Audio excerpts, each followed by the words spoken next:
Hello everybody, good afternoon. I'm Dr. Mukesh Parikh, and in this small video I will be talking about William Hazlitt as a romantic essay writer.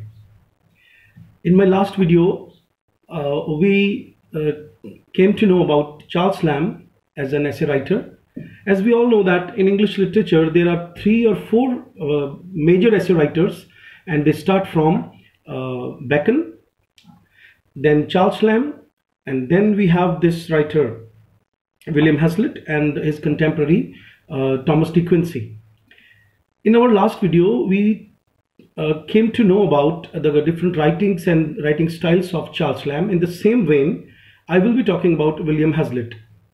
There is a great difference between Charles Lamb and William Hazlitt. First of all, let us understand that these romantic writers, they have one thing which is common, and that is the style of their writing. That most of the writers who are writing in the romantic age, they don't use poetic diction or say inane phraseology, which means they don't use stuff words, number one. Number two, all the romantic essay writers, they have a style of writing like they use anecdotes or incidents of their lives, and they incorporate these incidents to talk about their understanding of the reality, which they talk in terms of subjectivity. Apart from that, all these essay writers of romantic age, they have a practice of writing in complex sentences. Complex sentences means they write one line using different clauses. So apart from that, there is these I talked about similarities between the romantic writers, prose writers particularly. Now let us talk about what are the similarities. Apart from similarities, what are the differences in these writers? Whereas Charles Lamb write about anecdotes more, we don't find deliberate use of philosophy in his writing, and we also don't find the keen eye of a painter that we miss in Charles Lamb. But these two things are present in William Hazlitt, because William Hazlitt was trained for being a painter. He chose painting as a career in the starting of his career. Then he became a journalist. Then along with Leigh Hunt, Leighunt, one of another poet and critic and publisher of romantic age, he was associated with Leigh Hunt with his journal, and contributed to his journal also, London Chronicle. So with this common information, let me move further with William Hazlitt. He was born in 1778 and died in 1830. In this span, he was not happy with his first marriage. Then he married, in the later part of his life with a widow, but that relationship also did not work. I'll be coming on different books published by this writer, but before that, let me talk about, there are two important writers who influenced this writer's writings. First of all, the important name of S.T. Coleridge comes, who was a very famous writer who, along with Wordsworth, heralded the Romanticism, the period of Romanticism.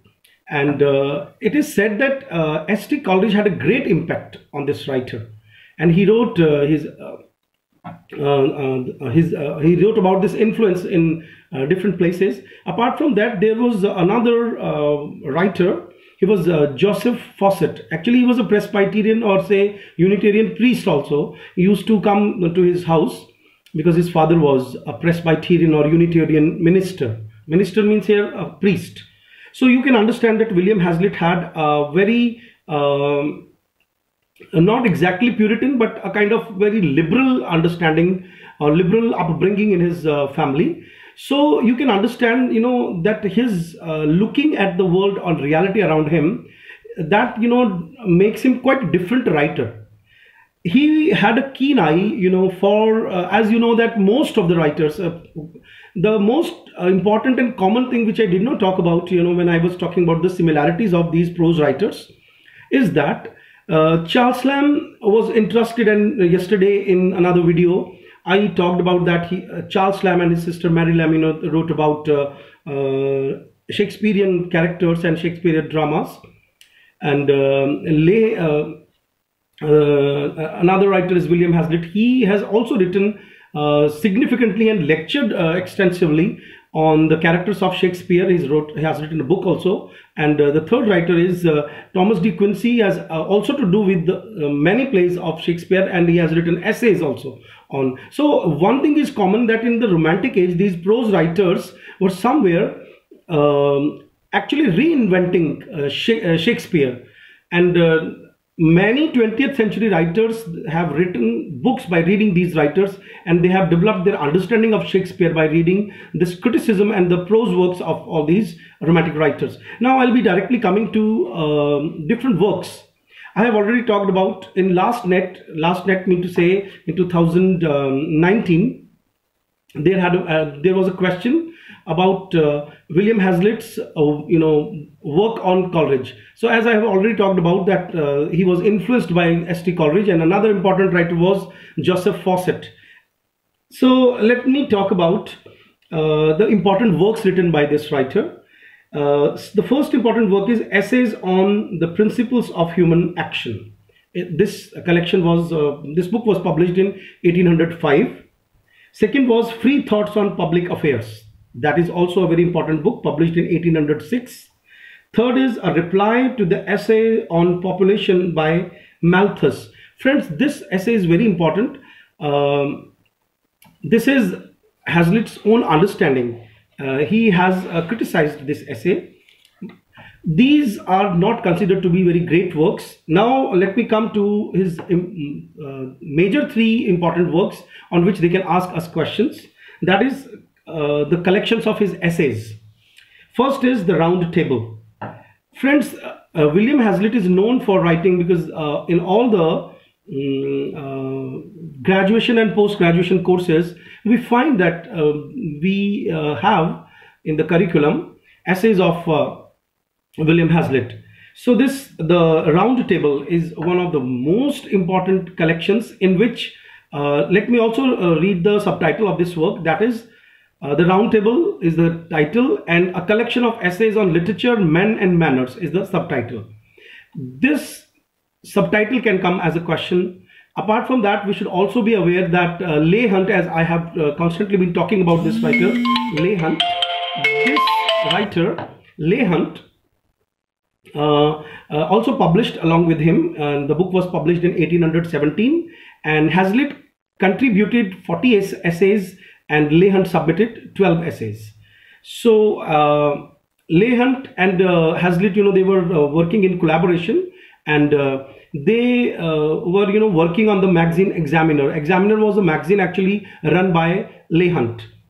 Apart from that, another important work by William Hazlitt is Characters of Shakespeare's Plays. Friends, as I've already talked about, that Shakespeare was a constant discovery with these Romantic prose writers. So this particular work, Characters of Shakespeare's Plays, published in 1817. In this book, the writer has talked about almost all major plays, and through these plays, the writer has contributed his great understanding of the characters like Romeo and Juliet, Cymbeline, Julius Caesar, and he has tried to show us what were the drawbacks of Shakespeare's plays. But I would like to inform that he's talking less about the drawbacks and talking more about the strengths of Shakespeare.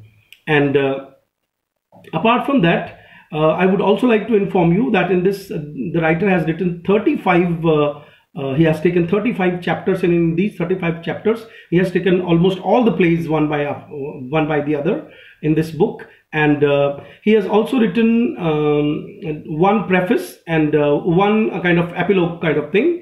So you can understand that one chapter length is devoted to almost a single character, every single character of this writer. He has also taken into consideration poems and sonnets. So suppose they may ask you what is the content. First thing, that in this book, Characters of Shakespeare's Plays, the writer has talked about plays, then songs and sonnets, and he has also talked about in one chapter doubtful plays of Shakespeare. Doubtful plays of Shakespeare, as you all know, that some of the plays, is research that these plays have been contributed by some other writers along with, or say in collaboration, these two plays or certain plays were written. Apart from that, another book is A View of English's Stage, 1818. It was published. Political Essays, published 1819. Then one thing is also important, as we are talking about William Hazlitt, that he was a journalist, a parliamentary journalist. He was an essay writer. He was a painter. He was also an extensive lecturer in the sense that he worked really in a college for some time, and then he keeps delivering his lectures on the series of different topics. So in these lectures, the first important topic is on the English poets, 1800, 1819, then it was published. Second, on the English comic writers, published 1819. On the dramatic literature of the age of Elizabeth, published 1820. And then comes the most important work, by this writer, and that is Table Talk. Table Talk, published in 1821 to 22, or the subtitle of this is Original Essays on Men and Manners. So this, I have already talked about this. Now comes the important work, The Spirit of the Age, published in 1825. It is considered his best work. It is the studies of the leading minds of the time. And I would like to inform you that in this book he's talking about William Wordsworth and Jeremy Bentham kind of writers, which were, his contemporaries. He was influenced by Wordsworth. As you all know, that as I told you that William Hazlitt's father was a Presbyterian. Presbyterians are kind of Puritans, and Puritans, they don't believe in king, and they believe in liberty.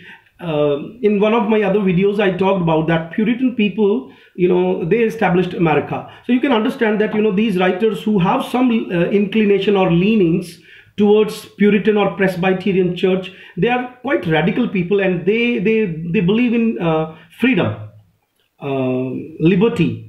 So you can understand that when he says about Wordsworth, Wordsworth was, in his starting phase of life, was influenced by French Revolution, and we see that in this book, The Spirit of Age. We can understand the spirit of age here mean to say those fumes of liberty, equality, and fraternity, which was very much in the air, and all the writers. And you all know that mostly writers, if he's a real writer, is an anti-establishment writer. Anti-establishment writer mean to say someone who tries to find fault with the government, not with some personal animosity. It is the task of an advanced mind, that he searches what is hidden from the common man's eye. But in the later writings of William Wordsworth, as you all know, that he compromised, and he accepted some post of stamp collector from government. William Wordsworth lost his value in the eyes of William Hazlitt. And I would also like to say one thing, that why he is influenced by Coleridge, and why they keep asking us questions on this. Actually, S.T. Coleridge was, a kind of abolitionism, a writer of abolitionism, or say was an abolitionist. Abolitionist is a topic which is important. We have had questions in our NET exam many times on this topic. Those who are talking about anti-slavery. So you can understand that Coleridge, in his writing, when he was a friend of William Wordsworth, had something to do with equality, fraternity, and liberty. So it is quite natural that William Hazlitt had inclinations towards panopticism. There is a term associated with S.T. Coleridge and Sade. I'll be talking about this term in some other video. That the S.T. Coleridge was a very, very a kind of writer, who had many imaginations regarding the kind of equality and the kind of society they were talking about, where there is no crime, where the people have no private property. So these kind of revolutionism was present in Coleridge, and that is quite, natural that, William Hazlitt had inclination towards S.T. Coleridge. Now I'll be talking about another 2 or 3 works. Friends, in one of my videos, I was talking about Walter Scott's book, Life of Napoleon. That was a successful book, but one should also be aware that William Hazlitt also talked about, or he wrote actually a book, Life of Napoleon Bonaparte, 1828 to 30. That was the last part of his life, because he died in 1830. In that part, he tried to write 3 volumes or 4 volumes. A 4 volume was under publication. 3 volumes had already appeared in his lifetime on the life of Napoleon Bonaparte. But it is said that it was not a successful venture, because this writer lacked a coherence of narrative while he's writing like a novelist. And you all know that essay writing is different, and writing a biography is a different genre. Now, to keep this video short, I would be talking about some essays which are very, very important, written by this writer William Hazlitt.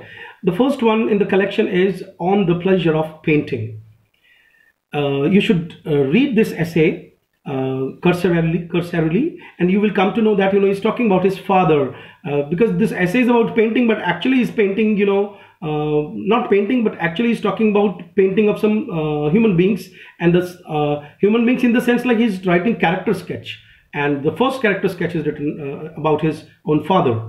Then the second essay is the same subject continued. So this is his style. Like in many essays, he has marked the essay, another essay, but the same subject is continued. Then another one is the past and future.